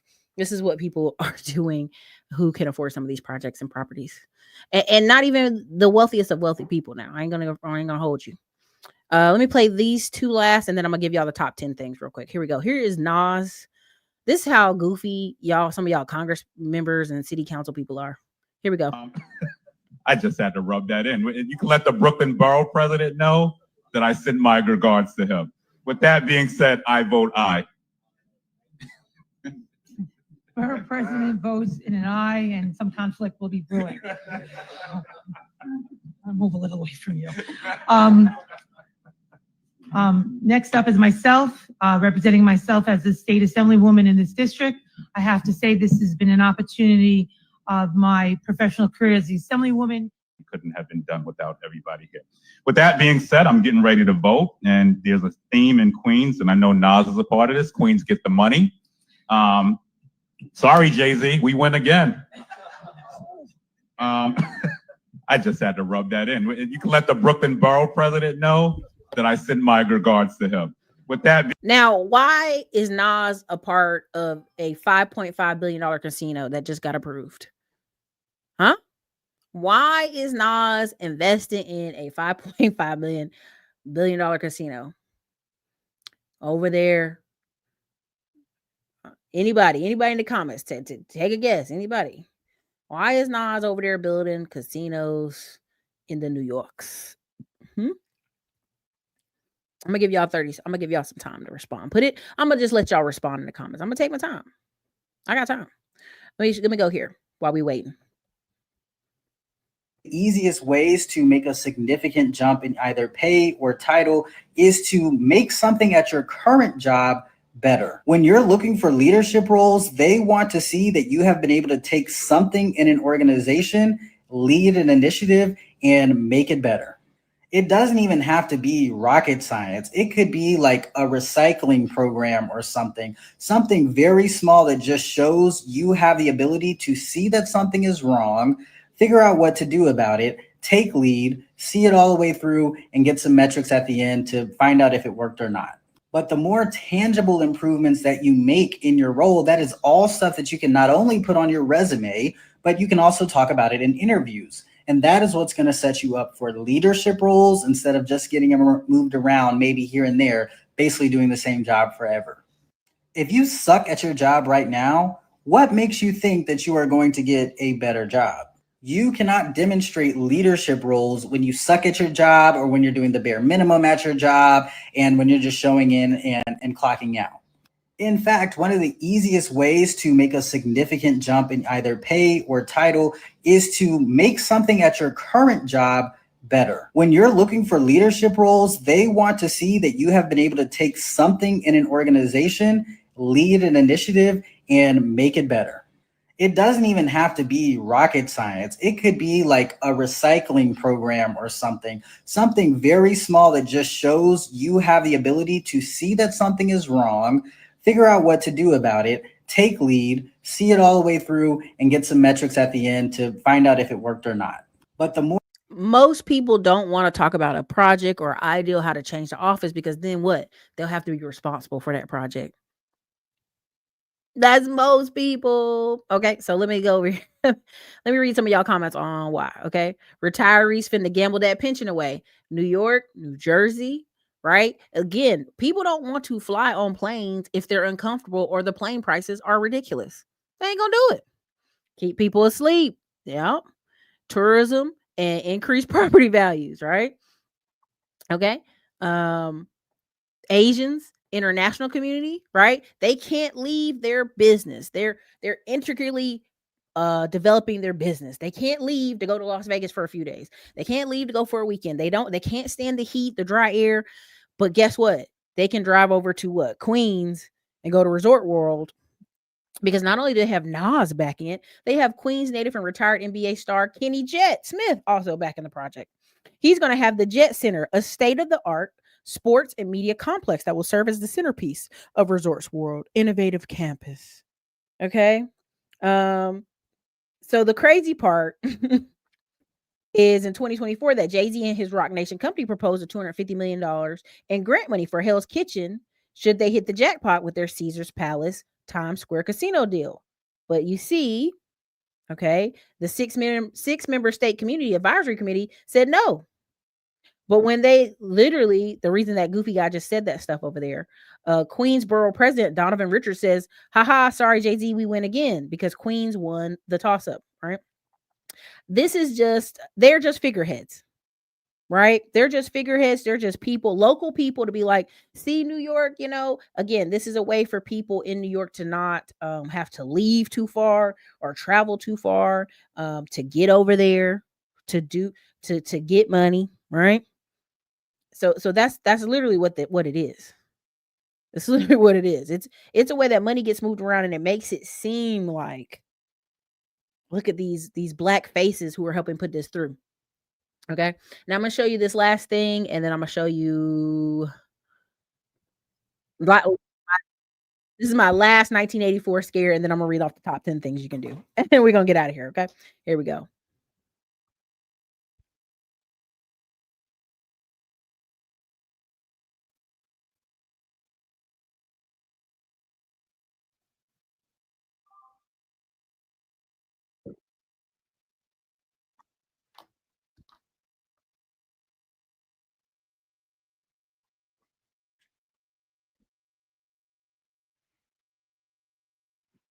In Vietnam, it's a reality, as Vietnam wiped out over 86 million bank accounts.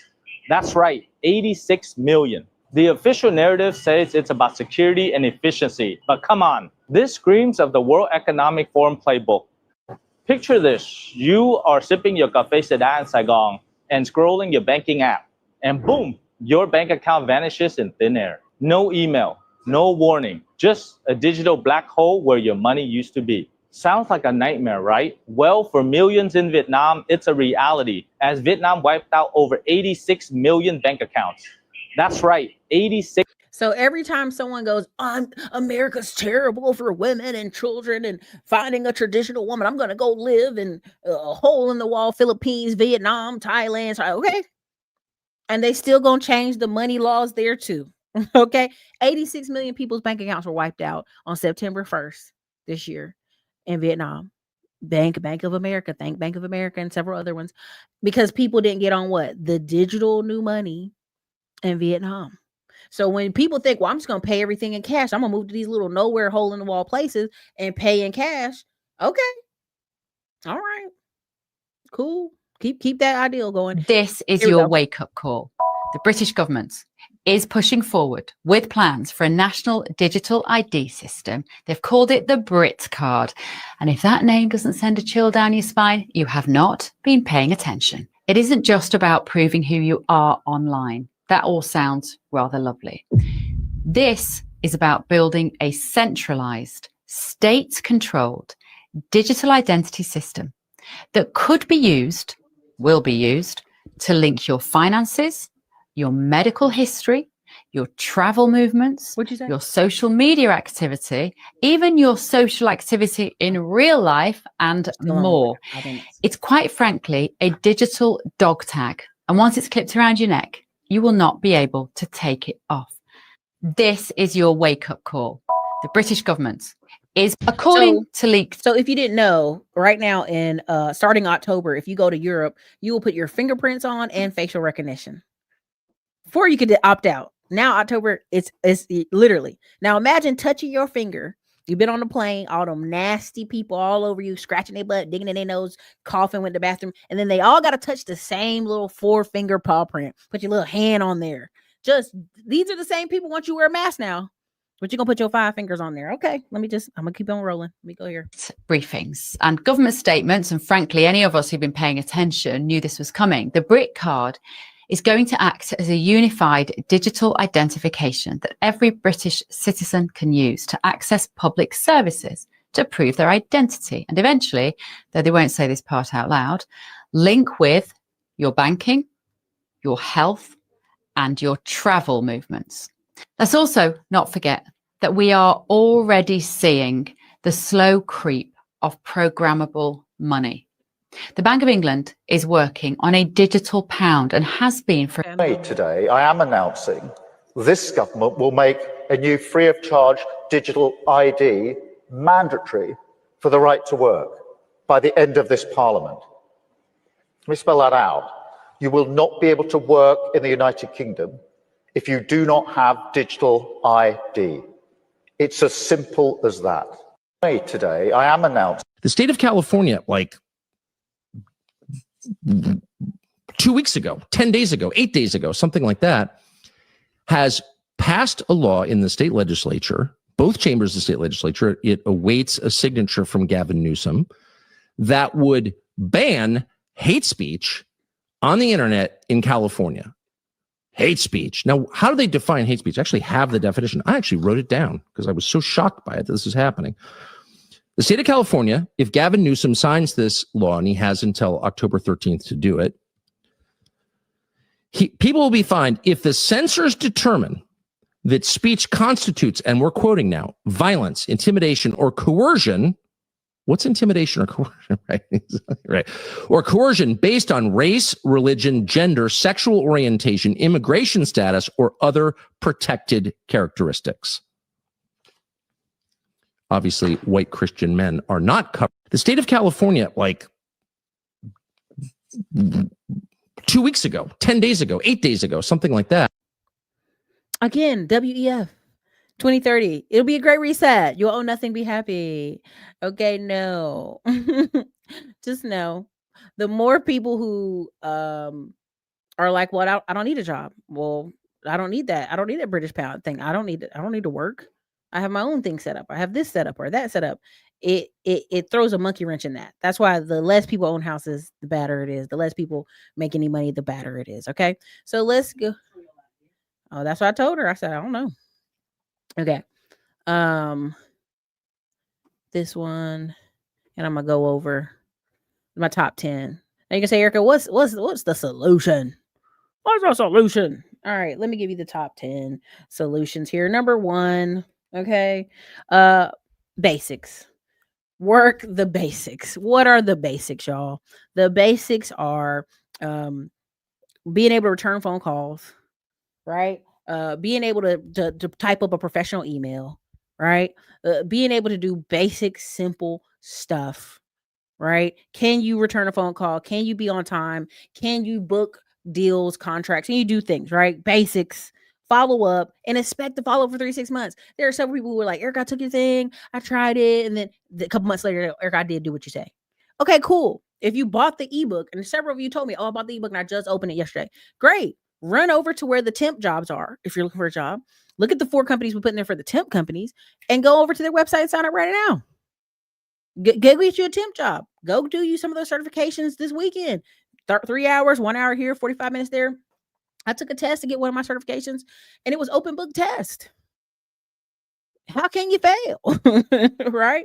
Some people can though. Okay.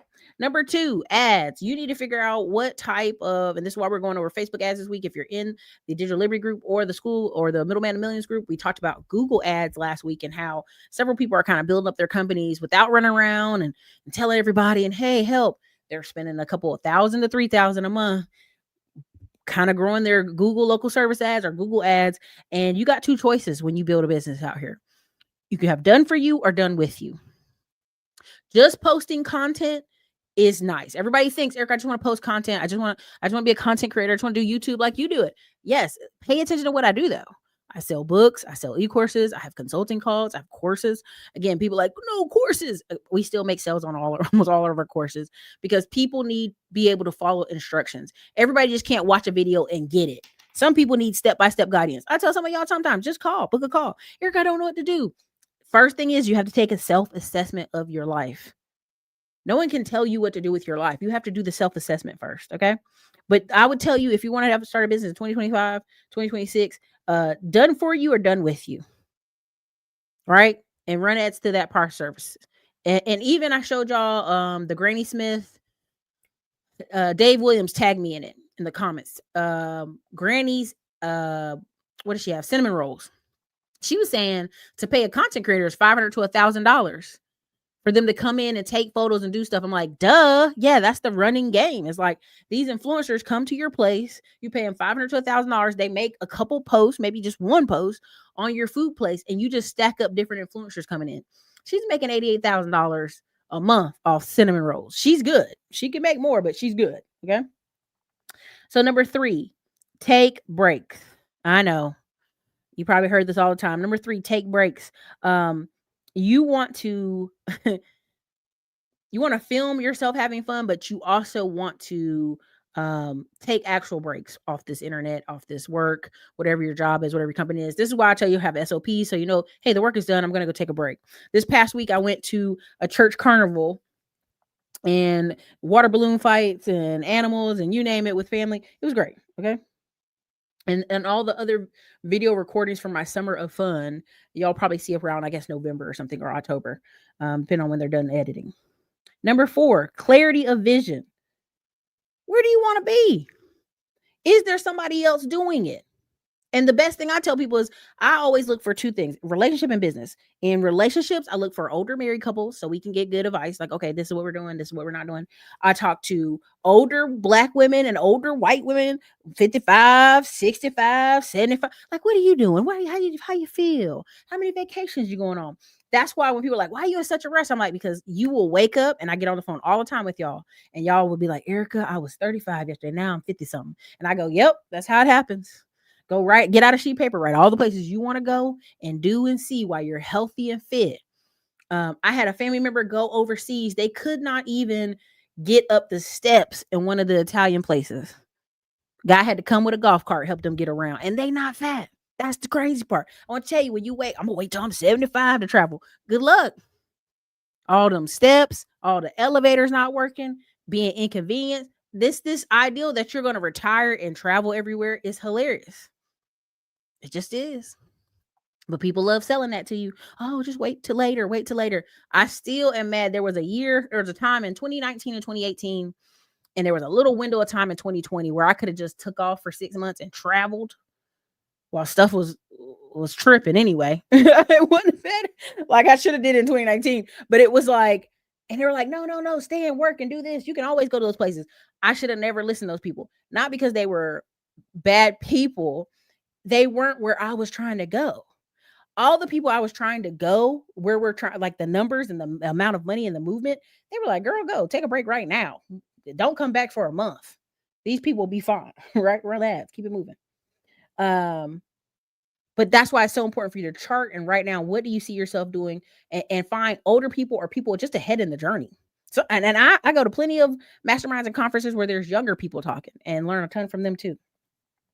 Number 5, energy vampires and energy management. This is, whoo, baby. I take all kind of supplements. Okay. I don't know if y'all can see it with the camera, but I take all kind of, I test stuff. I test supplements. I try stuff, because what people don't realize is there are people I know right now, love them to death. I will tell them, yeah, you can do it. Yeah. Rah. They'll come back 2-3 days later like, oh, I tried, but it didn't have. I'm like, what? This is why I'm careful about who I coach, who's in inner circle, who's in different things with me, because that energy is annoying. Right? Like, if we got to keep pumping you up, we're going to spend our whole life pumping you up. That's why it's careful who you marry too. Because some of them people I know married people, they got to convince them every day to get up. Come on, baby, go to work. Yeah, you can do it. I'm just so bored and sad. Like, what? Woo, you got to be careful of the energy you're around. If you're talking about big things, and I just experienced this with a couple people I know, we're talking about big things. We're talking about doing multiple projects at one time. We need to find another contractor to help us in another city because a deal came up. And the people are like, well, I don't know. That sounds too good to be true, brother. And then they're like, I wanted to bust out laughing in their face when they said that. You know why? Because we literally have people writing blank checks in lending because they're trying to gear themselves up for next year. They're in fourth quarter, but those companies are already thinking of next year. Like, okay, how many builds, how many this, how many loans we gonna give out, how much, okay, this, okay, boom, show me your paperwork. I submitted some paperwork to somebody in like 20 minutes and they were like, oh my God, it's so put together. It's very clear. Man, that was fast. I thought I was gonna wait 48 hours before you got me that paper back. And I'm like, in my head, I'm thinking, who retarded uncle done took long time to return 3 lines back to a person? But that's what they're dealing with. They're dealing with on an average day, people not doing bare minimum stuff. So again, pay attention who you're around, who's the energy vampires, manage your energy. You know what I'm saying? If you become a different person and you go back around family and friends, be up here with it. Like, I already know where I'm going. Like, I don't know what you're talking about. Cool. Keep it moving. Number 6, team VA. Wait, is it which I wrote these two close together. Okay, team. You need a team. You need a VA. I don't know who you're gonna put on the team. I don't know what you're gonna do, but you need to be so clear about this is how much time I have a day, and this is what I can do, and this is what I can pay somebody else to do. Right? Enrique done went and found 2 more of them Filipinos, and we're like, hey, we need y'all to go over here and scrub this list, respond, send emails, call. We got it where we can see what the calls they make. We can see all of it. We see the list they turn in. And then we can find them some more work. Hey, we got this extra work over here too. Here, do this too.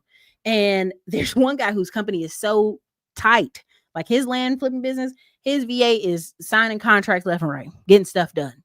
And it just depends on how hyper focused you are and getting yourself out of the way, because you probably are the bottleneck. You need a team. You can't do everything by yourself. It's hard for one person to fight 20 people. That's why I say, you know what I mean? Like, even if it's temporary, even if you pay for it just for the summer, even if you just pay for it once, like, Erica, I don't know about having a VA. If you just use the VA for 30 days and you give them just hundreds of tasks to do, hundreds and hundreds of tasks, just find all the things that get on your nerves and let them do it for that month. You'll be like, oh, breath of fresh air. I mean, y'all, they went through my emails, my VAs, this couple years ago. I told y'all about this. And they found all this Coinbase where I had a Bitcoin, almost had a full Bitcoin.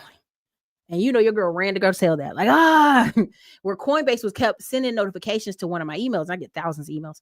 And it was like, hey, you're locked out. Hey, somebody tried to break in. Hey, do you want to reset your code? Hey, we're going to lock this account until you respond because Bitcoin's going through the roof. Okay. And so my VAs were like, please, Ms. Williams, move this to the front of your attention. Please go back and check these emails. We don't want to just delete them. Baby, when I got in there, I said, oh, how much money's in there? Coinbase. I'm typing like this, y'all. I'm typing like this. I know y'all hear that typing. Okay. And I'm like, please. Yes, it's me. Confirm identity. Like why you didn't respond? I also had a bank account about sold, Ally Bank almost got rid of 3,000 penny stocks I had, right? The shares of this account. And again, don't buy penny stocks, but it went up and I was like, yes, please give me access to my account. Right. So again, you need a team, you need a VA because there's so much stuff coming at the average person. That's why marriage works so well and couples work so well when 2 people are fighting into the distance at tackling the kids and pickup and dinner. When you start having a business, you need a boss hog and you need a shift leader. People like to be managers. Y'all don't understand that, but people really do like being managers. So hire you 1 or 2. All right, number 7, daily thinking time. I know this may go past your head, but daily thinking time. You just need a solid 10, 20, 30 minutes where you can sit and think. I used to have a friend who used to park her car. She'd be sitting out in front of her house in her car for about 40 minutes. I was like, dang, she okay? And I realized to leave her alone because that was her time. She had to get herself together. I had a friend, when he takes the trash out of his house, he sit outside for about 5 minutes just to get away. And there ain't nothing wrong with that. Sometimes you have to manage your energy so you're not the angry parent or the angry person in your relationships, okay? Oh yeah, Coinbase just locked out May 5, and he got his own private the stick and everything, but yeah, he got a lot of money in there. Number 8. Where did I do? Number 8, clear KPIs. Report to yourself, but also report to others. What do I mean by that? Your Fitbit will tell you, chick, you didn't walk enough this week. You didn't. Stop lying, right? That's why I like people having the little fitness watches. They do help. But you also need to report to other people, right? I'm in a Bible study group. We have to do the study. We have to do the stories. Okay, what happened? Okay, any prayer requests, right? You're reporting to people. Had a personal trainer. Getting ready to get another one. What are you doing? What are you eating? Like, you're reporting to someone. Okay. Number 9, you just need those reports. You can't measure stuff. You can't move forward in life unless you can be able to measure. QuickBooks tell me all the time, hey, that's where you spent your money. Okay. Number 9, strong inner circle. Isolation just kills your drive, dude. It kills your drive. You're not going to be able to do as much as you think when you are in isolation. That's why that whole monk mode, I did that video. You can go find it on this channel. That whole monk mode thinking is not safe thinking. It's very dangerous, not good for your health. It kills your momentum. You're going to end up depressed. You're going to come back out 6 months later and be like, what did I do? And all your friends are going to be like, where you been? It's not healthy. You have to schedule, again, number 4, have a clarity of vision, where you're trying to go. Number 3, take breaks. Number 5, energy management. Okay. Number 7, delete thinking time. Okay. Strong inner circle is you need to have somebody who's in the same quell of life as you, right? Like, I understand when all my married friends, when they first got married and they just all did dinners with just married people, I never took offense. You know why? Because you're entering a different phase of life. I get it now. I got it before. I understand it. I remember there was a argument. People like, hey, are you guys going just because y'all all married and we're single? And the people in the group were like, yeah, but no. Like, it just was different energies. People don't realize they're in different energy modes with kids, and like families that have 2 kids don't hang out with families with 4 kids, right? People that got 6 kids in a family don't hang out with people with 1 kid. Like, the energy is the energy. You have to be careful. Number 10, delegation mastery. Okay. You have to know when you have too much on your plate. You have to know who's in the right position. You got to be like a coach. You got to be like Deion Sanders. You got to put some people in the game, take some people out of the game. Okay. And there's nothing wrong with that. And they shouldn't take it personal. Delegation mastery. What do I mean? There are 2 people I know who they've owned land in North Carolina. One owns land in Texas. They just been sitting on this land for years. They finally realized, okay, I'm never going to move at the pace I need to. So let me call this guy and get this set up so we can do what? We can get this project done. And now finally 2 years later, they're getting the project done. But what most people think is, if I don't get it done in 30 days, if there's not some money in my pocket in 60 days, it didn't work, Erica. All these trading stocks don't work. Tax don't work. Being a this doesn't work. It's like, no. You need to have lots of money for this to work. And you don't, depending on the project, depending on the business. You just have to get in alignment. You have to be able to willing to listen, educate yourself. Follow up with people. Keep it simple. That's the top 10. Again, start with the basics. 2, ads. 3, take breaks. 4, clarity of vision. 5 is energy vampires. Watch out for them. Energy management. Number 6 is team. Number 7 is daily think time. Number 8, clear KPIs. Number 9, strong inner circle. 10, delegation mastery. I'm going to read his thing on his page and I'm going to get on out of here. We're going to close it out. All right, this is for our aligned season. We got an 18 million offer last month. I turned it down. Many called us crazy. Here's what I keep seeing. So many kingdom-minded founders are stuck under $3 million because they think scaling means chaos. They think working 80 hours is just the price of growth. The Charlie Kirk stuff reminded me why I'm really doing this. We are called to be stewards, not slaves to our business, so that we can steward our family, friends, our world. I've scaled hundreds of online businesses over the years, and he really has. I actually know the companies he's worked with. I've worked with 2. Always worked purely off referrals. Never really put myself out there like this, but I'm working on something for the guys who've been grinding under 3 million a year and want to actually hit 10 million without losing their souls in the process. Because your business should fund your mission, not consume it. And most of the scale at all costs gurus are teaching you how to build a prison, not freedom. You don't have to choose between growth and peace or between wealth and righteousness. More coming soon. Now, he's done a great job. I don't know if you know who Raj is. He teaches how to be a remote manager, a business manager. That was one of the companies, and a remote like executive assistant, essentially, and how you can do all these systems and processes. He barely posts. This is like a year ago. This is a year ago, right? A lot of this stuff is a year ago. He got married. He just traveled. He don't care. His wife pregnant. Him and his dad went to churchy stuff, right? Again, it doesn't have to look like what other people think it has to look like. Because 9 times out of 10, when I tell y'all you need a boss hog in your business is just somebody that provides the accountability. They make sure the company runs even when you're not thinking straight, you're tired, you're exhausted, you're on travel. Because guess what? They want their paychecks on Friday and they don't want no drama. They don't want to hear no stories. They don't want to hear about you stressed. They don't care about none of that. And so that's why a lot of people say, oh, I don't have it in me, Erica, to run no business. Okay, that's fine. Whatever you do want to do. Let's say you just want to build some more rentals. You want to buy some rentals. You got to work with people and deal with people. So hopefully this was informative. I know it was long. I'm going to break it up a little bit. We'll cut into clips. I'm going to send it over to Peter now. But yeah, figure out what you want for your future and take charge of it. Not Pookie. Before you leave, can you give me good book readers? I read a couple books you suggested before. All my ebooks. I mean, it just depends on what your focus is. Again, whatever your focus is. I've given a lot of book recommendations on this channel, so it depends on what your focus is. If it's financial, if it's real estate, if it's personal, it just depends.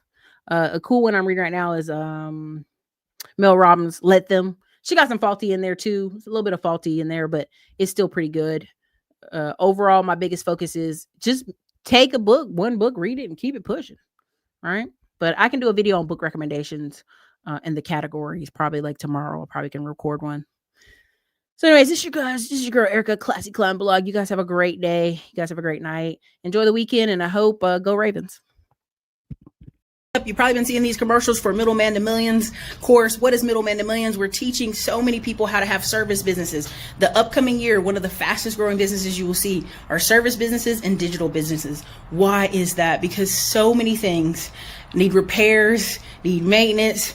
And guess what? We have a shortage of men and also women who could do things. Listen, I'm not the best with a hammer, but I know I can gather a crew of people to get things done. And that's what I've done with 2 of my service businesses. And that's what I'll be teaching if you check us out in the Middleman to Millions course. And look forward to us on the road with Digital Liberty Tour 2024. It's your girl, Erica Williams.